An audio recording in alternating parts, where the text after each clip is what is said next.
Entonces vamos al proceso primero de investigación y desarrollo. Este proceso de investigación y desarrollo es muy interesante.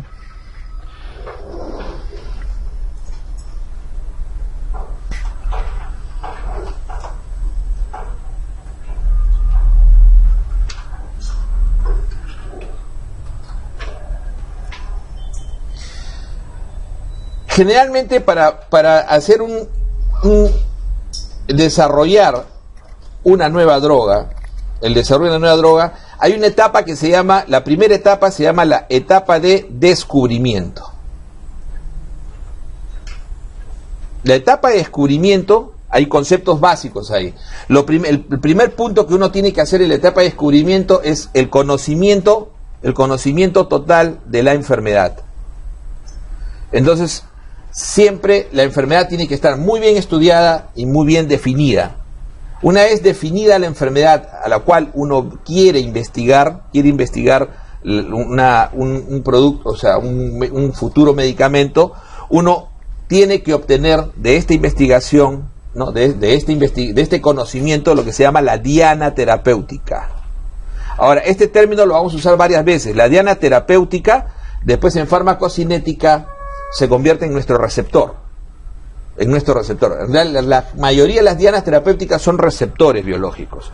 Entonces, la diana terapéutica significa aquel receptor probablemente que vamos nosotros a tratar de influenciar en forma biológica. Entonces, ¿de qué manera? O lo vamos a inhibir o lo vamos a utilizar de forma agonista o antagonista, como vamos a ver después en la farmacodinamia. Entonces, tenemos que descubrir, el siguiente descubrimiento que uno tiene que buscar es la diana terapéutica, que es el mecanismo fisiopatológico que podemos intervenir en la enfermedad. Es el mecanismo que podemos intervenir en la enfermedad. Para esto, el siguiente paso en la etapa de descubrimiento es poder determinar una sustancia, ¿no? Una sustancia que puede ser biológica o puede ser química. Acuérdense que hoy en día utilizamos sustancias biológicas y químicas, que pueda intervenir en esta diana terapéutica, que pueda influir en la diana terapéutica. Y esa se va a llamar, cuando podamos encontrar esa sustancia que pueda intervenir en la dirección que nosotros deseamos sobre la diana terapéutica, ese se va a llamar el fármaco guía. El fármaco guía. Entonces, el fármaco guía es esa sustancia que nosotros vamos a empezar a dilucidar. O sea, hemos descubierto cómo poder intervenir la diana terapéutica. Pero todavía no es el ideal que nosotros queremos para poder definir un medicamento nuevo. Entonces, a partir de ese fármaco guía se hace todas las investigaciones, ¿no? Para poder sacar diferentes sustancias, para poder entrar a lo que se llama la etapa preclínica. La etapa preclínica. Este fármaco guía probablemente ya contenga, dentro de su estructura, va a contener, por lo general, una zona específica que es la zona de acción. Esa zona que actúa, por ejemplo, este es el fármaco y tenemos una zona específica que podemos demostrar que es ahí donde se ejerce la acción sobre la diana. Esa zona se llama farmacóforo. No lo han preguntado nunca acá, pero sí se ha preguntado afuera. El farmacóforo viene a ser el área del fármaco que tiene acción directa sobre la diana. Ponemos un ejemplo de un fármaco ya definido, la heparina. La heparina, su farmacóforo, ¿qué se hizo con la heparina sódica? Se comenzó a adelgazar la molécula, retirando partes no útiles y manteniendo el farmacóforo. Y de esa manera la heparina no fraccionada o sódica se pudo convertir en heparina fraccionada o de bajo peso molecular, manteniendo el farmacóforo. ¿Se dan cuenta? Por eso que las dos heparinas al final tienen una acción parecida, ¿no? Van a variar en ciertos eventos farmacocinéticos. Uno va a tener controles de TTPA, como van a ver después. El tiempo de acción va a ser más corto, los efectos adversos son totalmente similares y ambos mantienen el mismo farmacóforo. Otro ejemplo serían en los antibióticos los beta-lactámicos. Todos mantienen el farmacóforo que es el anillo beta-lactámico. ¿Se dan cuenta? Sobre él está la acción. Lo demás es las modificaciones hacen los diferentes productos. Entonces el farmacóforo es la zona de acción sobre la diana. Y sobre eso, todo esto se hace en la etapa de descubrimiento. Cuando uno ya tiene definido la farmacología, a partir del cual va uno a estudiar entre 5.000 y 10.000 compuestos, ¿no? Del farmacoguía va a sacar uno entre 5.000 y 10.000 compuestos y va a ir estudiando en la etapa preclínica hasta obtener diferentes productos que puedan entrar a lo que se llama los bioensayos. En los bioensayos, lo importante de los bioensayos es que acá se puede utilizar estudios in vitro. Acá aparecen lo que son los estudios in vitro, que son medios artificiales que asemejan, ¿no?, la actividad in vivo. O sea, son medios artificiales cerrados, o los estudios in vivo, que hoy en día están muy discutidos, porque a pesar de que se tienen ratas que se han diseñado genéticamente para este tipo de estudios, existen diferentes organizaciones que se oponen al uso de animales para experimentación. Entonces, esto hoy en día se usa cada vez menos, ¿no?, in vivo, o tejidos, ¿no? Entonces se utilizan hoy en día también tejidos, ¿no?, tejidos humanos para poder hacer las pruebas de bioensayos. En estos bioensayos, fundamentalmente en estos bioensayos, lo que se trata es de emular, ¿no?, emular los sistemas humanos para poder hacer estudios de la farmacocinética, la farmacodinamia, que sería básicamente el efecto, y se estudia el efecto y la toxicidad. Entonces se determina, acuérdense que la farmacocinética, absorción, distribución, metabolismo y excreción, se va a determinar en estos animales su toxicidad, su dosis tóxica, si son tóxicos o no, y así se van decantando diferentes moléculas hasta llegar a determinar un grupo de moléculas efectivas. Entonces, ¿no?, se va a determinar en estos bioensayos, ¿no?, la farmacocinética, la farmacodinamia y la toxicidad. De esta manera vamos a llevar a la etapa clínica, donde generalmente en la etapa clínica nos vamos a quedar entre 5, máximo 10 productos, 5 a 10 drogas que vamos a probar. Generalmente son todas muy parecidas, con ligeras variaciones. Van a mantener el farmacóforo, obviamente, pero ya hemos determinado, han pasado las pruebas en animales, donde la toxicidad el perfil de seguridad es bueno, ¿no?, donde hay efectos sobre la diana, ¿no?, y por lo menos tiene una biodisponibilidad adecuada. Entonces entran al ensayo clínico, donde primero se hace un estudio, lo que se llama el estudio de fase 1, donde esto se llama etapa clínica, porque aquí ya se hace en humanos. En la etapa preclínica, todas las pruebas son en tejidos, animales o in vitro, en sistemas cerrados, ¿ok?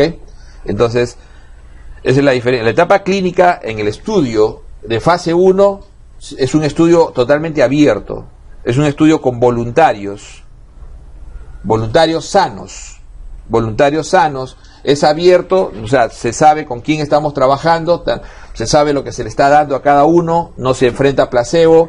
Es un estudio donde generalmente se utilizan a promedio, generalmente son 5 compuestos, máximo 10, en promedio 5 compuestos, y lo que se va a determinar es básicamente seguridad y toxicidad. Entonces el perfil de seguridad, que se basa fundamentalmente en la farmacocinética y en la farmacodinamia, en el sentido de ver efectos adversos, los RAMs y las interacciones. ¿Okay? Acuérdense que farmacodinamia, además de efecto, es reacciones adversas e interacciones. Entonces, y se vuelve a determinar, ya se determina en el humano cuál es la farmacocinética de la droga, o sea, el ADME completo, ¿no? Entonces, y se instaura de una vez y se define si el fármaco es viable o no es viable. Generalmente, en esta etapa es donde uno analiza y elimina el resto y se queda generalmente con una sola droga para la etapa 2, para el estudio de fase 2. se queda con una sola droga. Donde ya el estudio en fase 2 se hace en pacientes, o sea, en enfermos seleccionados, ¿no? Generalmente es un estudio aleatorio, definitivamente, pero se hace ya en pacientes enfermos, donde se va a ver ya el mismo perfil de seguridad, ¿no? Efecto, perfil de seguridad, o sea, la farmacocinética, el efecto y el perfil de seguridad y de toxicidad, que ya se vio en sanos, pero esta vez se va a ver en pacientes, en el paciente enfermo, donde obviamente puede cambiar, ¿no? Por el cambio fisiopatológico puede cambiar efectivamente la farmacocinética, incluso el efecto, incluso las interacciones y las reacciones adversas. Entonces, en el estudio de fase 2 se va a observar fundamentalmente la acción ya en pacientes enfermos. Y en el estudio de fase 3 es donde ya el fármaco que ha demostrado ser efectivo y tiene buen perfil de seguridad, se enfrenta, ¿no? También en enfermos, pero se enfrenta ya a otros fármacos tipo, o sea, ya se enfrenta a un fármaco que está en uso en ese momento, ¿no? Por ejemplo, si estudiáramos AR, se va a enfrentar clásicamente al metrotexate, ¿no? Que es el fármaco que más se utiliza, el fármaco tipo para el control de la enfermedad, ¿no? Y también frente a placebo. Entonces, en el modelo, y este es un estudio básicamente aleatorio, al azar, ciego y al azar. Típicamente multicéntrico, multiétnico, que es importantísimo hoy en día, ¿no? Multicéntrico, multiétnico, ¿no? Y como le decía, es el estudio lo que generalmente se hace entre más o menos 200 a 1000 pacientes como mínimo, ¿no? Dependiendo del tipo de enfermedad, para poder enfrentar esto al regulador. Cuando se obtienen los resultados positivos y efectivos, esto lo va a evaluar el regulador, que generalmente es en Estados Unidos la FDA, la EMA en Europa, y hay diferentes reguladores, los más importantes del mundo, que terminan aprobando el fármaco. Una vez aprobado el fármaco, o sea, este fármaco en experimentación pasa a ser un fármaco aprobado. Era un fármaco en experimentación, ahora es un fármaco aprobado. Este fármaco aprobado va a ser comercializado, y en la comercialización se hace el estudio de fase 4, que es nuevamente un estudio abierto, pero es un estudio fundamentalmente de farmacovigilancia, donde se observa fundamentalmente reacciones adversas e interacciones que no se pudieron observar durante los estudios previos. ¿Ok? Entonces, acá en el estudio de fármaco 4 es un estudio abierto en miles de pacientes, porque el medicamento se comienza a comercializar. Es un seguimiento en realidad de la cohorte que va a usar el medicamento, donde se comienzan a hacer estadísticamente la observación de efectos adversos, la observación de interacciones y la observación de cualquier otra circunstancia asociada al medicamento, ¿no? Cualquier otro evento adverso, que es diferente, como vamos a ver después, a efecto adverso. Entonces, este es un estudio abierto, que hoy en día es muy importante, porque estos estudios, por ejemplo, han hecho que algunos medicamentos salgan del mercado después de ser comercializados durante años, ¿no? O algunos meses, ¿no? Por ejemplo, los Coxif. Clásicamente los Coxif son de los que más han fracasado en los últimos 20 años, ¿no? Empezando por el Vioxx, empezando con el Parecoxif, o sea, una serie de Coxif que fueron produciendo incremento de la mortalidad cardiovascular, como vamos a ver después, o produciendo daño hepático. Hoy en día, por ejemplo, solo Celecoxif es el único aprobado por FDA. Es el único aprobado por FDA, Celecoxif, ¿no? Nosotros en el Perú usamos Heterocoxif, pero que no tiene todavía, sus estudios de fase 4 todavía no están culminados, ¿no? Pero los vamos utilizando. Entonces, como le digo, muchos medicamentos hay medicamentos clásicos interesantes. Por ejemplo, vamos a comentar la terfenadina. La terfenadina era el antihistamínico más usado en los años 80. Un antihistamínico de segunda generación, que producía menos somnolencia, gran potencia antihistamínica, no tan potente como los de primera generación. Sin embargo, la terfenadina comenzó a producir muertes por arritmia de tipo ventricular, torcida de puntas, torcida points. Y generalmente esto se exacerbaba cuando se utilizaba macrólidos. Después vamos a ver qué pasa con el macrólido. El macrólido está en el grupo de inhibidores de la citocromo P450. Entonces los macrólidos, al inhibir la citocromo P450, hacen que el medicamento esté en mayor cantidad de lo usual, porque no hay se está inhibiendo el metabolismo del medicamento, como vamos a ver, y eso incrementa la toxicidad del medicamento. O sea, los inhibidores, hay medicamentos inhibidores, como vamos a ver más adelante, y hay medicamentos inductores del citocromo. Cuando hay los inductores, disminuyen eficacia.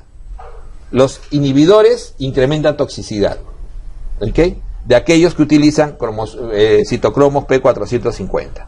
Entonces, definitivamente, la terfenadina, especialmente se utilizaba, acuérdense ustedes que cualquier antihistamínico se suele utilizar combinado con ¿quién? Con macrólidos, con antibióticos, gripe, procesos gripales, procesos respiratorios altos. Había muchos pacientes que utilizaban esta combinación de antihistamínicos, terfenadina, con algún macróleo, sea citro, claritro, eritro en esa época, y se produjeron las muertes por torcida de puntas, por torcida point. Entonces, terfenadina fue retirado, Teldane se llamaba el medicamento original, fue retirado a los finales de los años 80, pero ahí no se quedaron los investigadores tranquilos. Miren todo el proceso de investigación. Ustedes dicen, claro, ahí habían recuperado probablemente toda la inversión, pero los investigadores se dieron cuenta que esta terfenadina tenía dos metabolitos activos. Y estos dos metabolitos activos, uno era el responsable de la arritmia y el otro no. ¿Y qué hicieron? El metabolito activo que no producía, o sea, el positivo, el que no producía arritmia, fue sintetizado. Hoy en día es el antihistamínico más usado en el mundo, la fexofenadina. Entonces la fexofenadina se deriva del metabolito de la terfenadina. A mí eso es lo interesante de la farmacología, ¿no? De la esto ha sido pregunta examen en el MIR, por ejemplo, ¿no? O sea, ¿de dónde derivó la fexofenadina? Derivó de un metabolito activo de la terfenadina en la investigación de evitar el efecto adverso. Y lo interesante de la fexofenadina, que todos ustedes han usado alguna vez, Alegra es fexofenadina, clásicamente, ¿no? Que hoy en día, incluso hoy en día es OTC. ¿OTC qué significa? Otro término que tenemos que conocer. OTC es medicamento de venta libre. Son OTC, son medicamentos de venta libre. ¿Ok? Entonces, este es el proceso de investigación y desarrollo, como le decía, descubrimiento de la droga, etapa preclínica, donde se hace el bioensayo. El bioensayo puede ser in vitro, puede ser in vivo, en animales, ¿no? O en tejidos, ¿no? 5.000 a 10.000 compuestos, como habíamos dicho. Al final, a la etapa preclínica entran 250 aproximadamente. Y a la etapa clínica entran en promedio 5. Así es, entre 5 y 10. Nunca pasan de 10, entre 5 y 10. A la fase 1 suelen entrar, a la fase 2 la fase 1 se suele hacer entre 20 y 100 nada más pacientes. La fase 2 ya son entre 100 y 500. Siguen siendo voluntarios, pero ya son pacientes, ya tienen enfermedad y generalmente entra un solo producto, ¿no? Es raro que entren más de uno.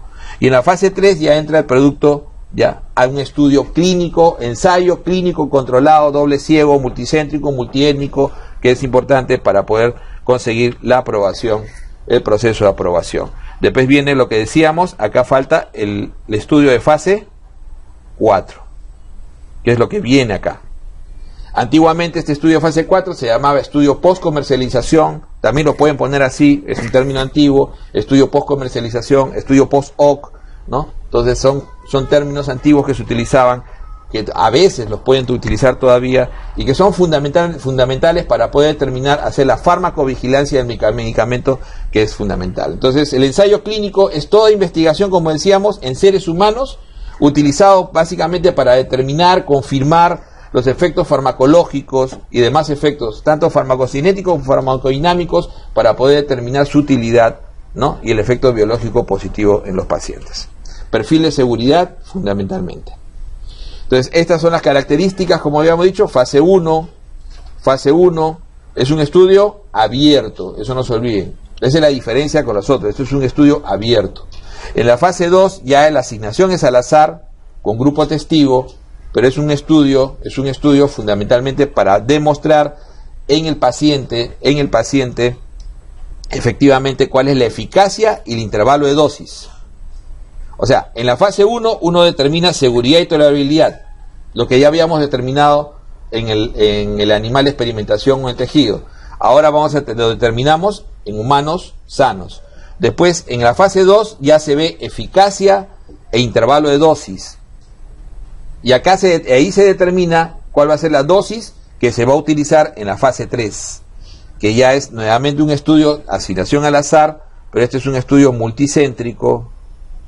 Hoy en día tiene que ser siempre multicéntrico. Eso significa no solamente diferentes hospitales, sino diferentes regiones del mundo. El mundo está mapeado para los fármacos. Existen zona 1, zona 2, zona 3, dependiendo de el perfil de temperatura, humedad, etcétera. Entonces se tiene que hacer en todos los niveles mapeados para seguridad de fármacos, conservación se llama, ¿no? Lo que se llama el mapa de conservación de fármacos. Nosotros somos zona 3, por ejemplo, ¿no? Los nórdicos son zona 1.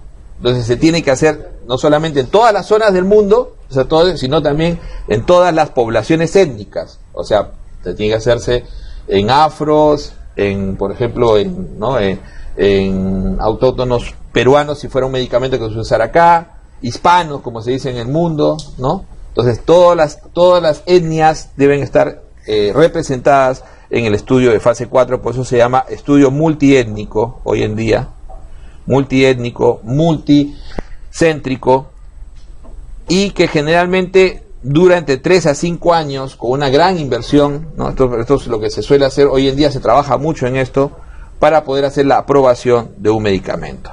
Y la fase 4, que es el estudio post comercialización, que es básicamente el estudio de farmacovigilancia. ¿Por qué fracasa un medicamento en el estudio? La primera causa es ADME, es farmacocinética.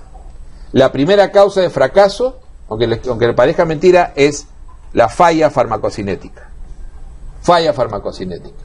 O sea, falla en la absorción o en la distribución, o sea, no llega el medicamento realmente al sitio de acción que esperábamos, ¿no? O se metaboliza muy rápido, o se excreta en forma muy lenta o muy rápida. O sea, no se ajusta la farmacocinética para poder dar un buen perfil de seguridad. Entonces, la primera falla con el fracaso, han visto ustedes las tasas de fracaso y de éxito, 50%, 30%, estos se van. La primera causa es ADME y la segunda es fundamentalmente eficacia, falla de eficacia. La tercera ya es toxicidad. Entonces, no es toxicidad la primera causa, por eso les decía, la toxicidad es algo que podemos definir en la etapa preclínica mucho mejor, incluso en la fase 1, pero generalmente la falla mayor está alrededor de la farmacocinética, el ADME, o sea, falla en algún proceso del ADME, ¿ok? Sí. El ADME son siglas. El ADME, disculpen, ADME es absorción, distribución, metabolismo, excreción. Este es el ADME, o sea, esta es la farmacocinética. A partir de ahora, acuérdense siempre, ADME son los eventos clásicos de la farmacocinética. La liberación, es justo le voy a decir, la liberación también se suele mencionar, pero no en todos los textos, ¿no? Lo clásico es el ADME, ¿no? O uno dice el LADME, ¿no? Que es la liberación, absorción, metabolismo, excreción, ¿no? Entonces, el ADME o LADME, que es la fase de liberación que vamos a ver a continuación, este es el evento farmacocinético más, son los pasos de la farmacocinética que sigue. ¿Qué cosa es la farmacocinética? Lo que el organismo le hace al medicamento. Entonces, ¿qué haces con el medicamento? Lo absorbes, lo distribuyes, lo metabolizas y lo excretas. ¿ok? Pero hay una etapa previa que siempre se debe considerar, especialmente en aquellos que tienen formas de presentación específicas, como es la liberación. La liberación, ¿por qué no todos lo toman en cuenta al 100%? Porque la liberación está más en función de la vía parenteral, o sea, la vía enteral, perdón. Mientras que la vía parenteral no tiene una liberación propia, ¿no? O sea, si nosotros colocamos el medicamento por vía endovenosa, no hay una fase de liberación. Una vía intramuscular es mínima la fase de liberación. Una vía subcutánea también es mínima, ¿no? Una vía inhalatoria también es mínima la fase de liberación.